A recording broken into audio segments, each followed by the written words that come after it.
Falaknuma super fast express కు పెను ప్రమాదం తప్పింది. బోగీల మధ్య కప్లింగ్ తెగిపోయి ట్రైన్ రెండు భాగాలుగా విడిపోయింది.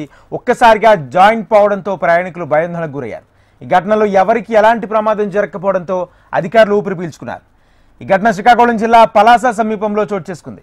ఘటనా స్థలం చేరుకున్న రైల్వే శాఖ సిబ్బంది జాయింట్ చేసేందుకు చర్యలు తీసుకుంటున్నారు. ఈ ప్రమాదం కారణంగా పలు ట్రైన్ల రాకపోకలకు అంతరాయం కలుగుతోంది.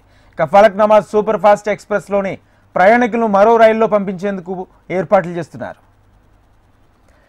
ఇదే అంశానికి సంబంధించి పూర్తి సమాచారం మా ప్రతినిధి వరప్రసాద్ అందిస్తారు. వరప్రసాద్.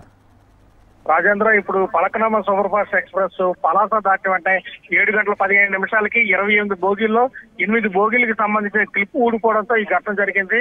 దీంట్లో వెంటనే అధికారులు అప్రమత్తమై 8 బోగీలు ఆగిపోయిన విషయం తెలుసుకొని వెంటనే డ్రైవర్ కి అప్రమత్తం చేసిన డ్రైవర్ మాత్రం వెంటనే ట్రైన్ ఆపి ఆ మిగతా బోగీలతోటి మనసా స్టేషన్ కి తరలించారు.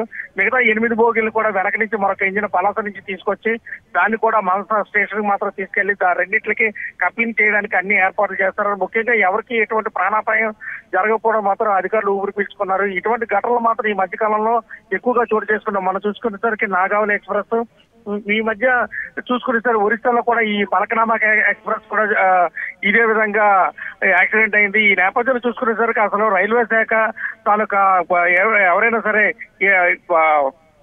మెకానిక్స్ కానీ ఇతరులు కానీ దీన్ని పూర్తిగా పట్టించుకుంటున్నారు. రైల్వే బోగిలు కప్లింగ్ ఊడిపోవడం ఏంటని చెప్పేసి స్థానికులు మాత్రం దీనిపై చర్చ మాత్రం సాగుతుంది. అధికారులు మాత్రం దీనిపై మాట్లాడడానికి మాత్రం ఎవరు ముందుకు రాలేదని మాత్రం తెలుస్తుంది.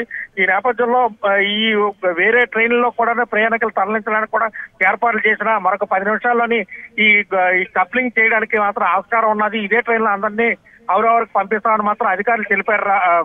Rajendra. Right, thank you Varaprasad.